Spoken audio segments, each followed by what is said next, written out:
there's a lot of fear around workforce because not only are we being asked to accomplish a lot in less time, we also have this new technology that's coming out and new way of doing businesses that is shifting up. And again, there isn't agreed upon what works, what doesn't work.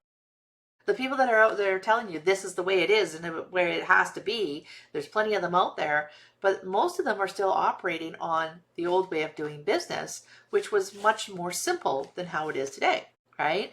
A blacksmith made metal. Well, a blacksmith today, we don't need horseshoes and things like that, and the metal work is done in a factory now. Blacksmiths are a lot fewer. There's still some around, but they're a lot fewer, and they tend to be more art-based. All right, these are generalizations. But that's an example of how that industry has expanded, and the person who's doing the job is now got a lot more expectations from them, or a limited control and expression within that system. That's the other thing that's happening, is a lot of our jobs are being reduced to very, like a cog in the wheel, very specific. You're either being asked to do too much in a big broad field, or you're being asked to do just one thing in an assembly line of lots of people doing one thing. And so you don't have a big picture, you don't have any ownership to it, you don't have any investment into it. It's just like you're just there. So it's a dysregulation and a stress point, because we as humans like to have a purpose.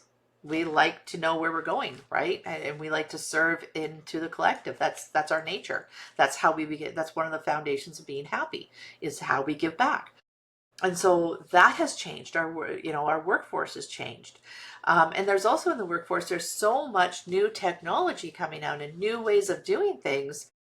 Industries that you used to be very profitable and excellent careers are now gone, or disappearing rapidly, and new careers that don't make sense, or are again the cog in the wheel, the small little bit where there's no autonomy. It seems like some greater force is taking control of it, is also happening. So there's a lot of turnout, and the landscape of work for the future is very unpredictable. And again, humans like to be predictable. We like to know what's coming down the pike. We like to be able to, and the rules have changed.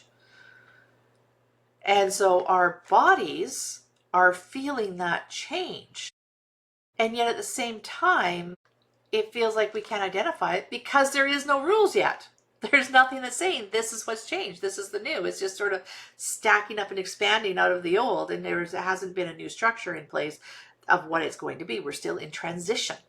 And so our nervous systems are really struggling with that. Okay?